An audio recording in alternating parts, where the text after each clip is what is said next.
उल्टा जवाब देने वाली बहू। एक गांव में एक बूढ़ा किसान रहता था, जिसका नाम था रामस्वरूप। उसका एक बेटा था, जिसका नाम था मोहन।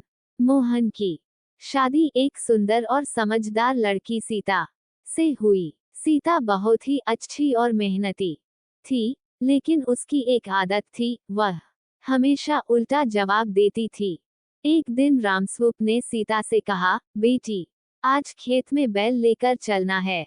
सीता ने उल्टा जवाब दिया, नहीं बाबूजी, आज बैल को छुट्टी है, मैं खुद हल चलाऊंगी। रामस्वरूप हैरान हुआ, लेकिन उसने कुछ नहीं कहा। वह सोचने लगा कि यह बहू तो बड़ी अजीब है। कुछ दिनों बाद गांव के कुछ मेहमान आए।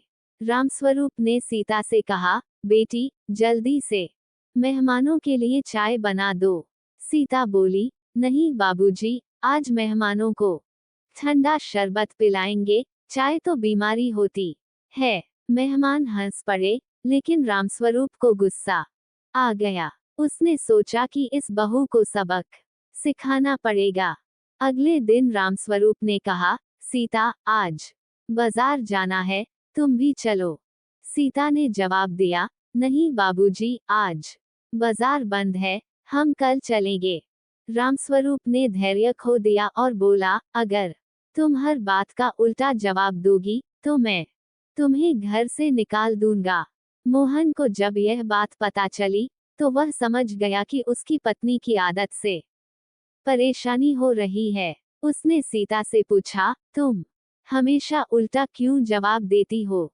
सीता मुस्कुराई और बोली, क्योंकि मैं चाहती हूँ कि लोग मेरी बातों पर गौर करें। मैं जो कहती हूँ, उसका मतलब होता है।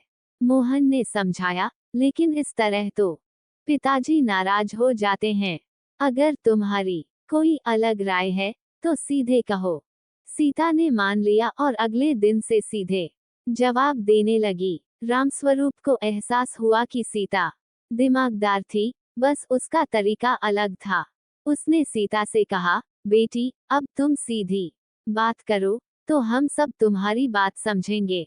सीता ने हंसकर कहा, ठीक है बाबूजी, अब से मैं सीधी बात करूंगी।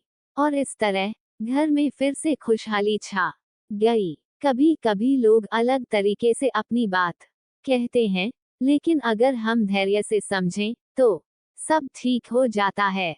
संवाद ही समस्या का हल है।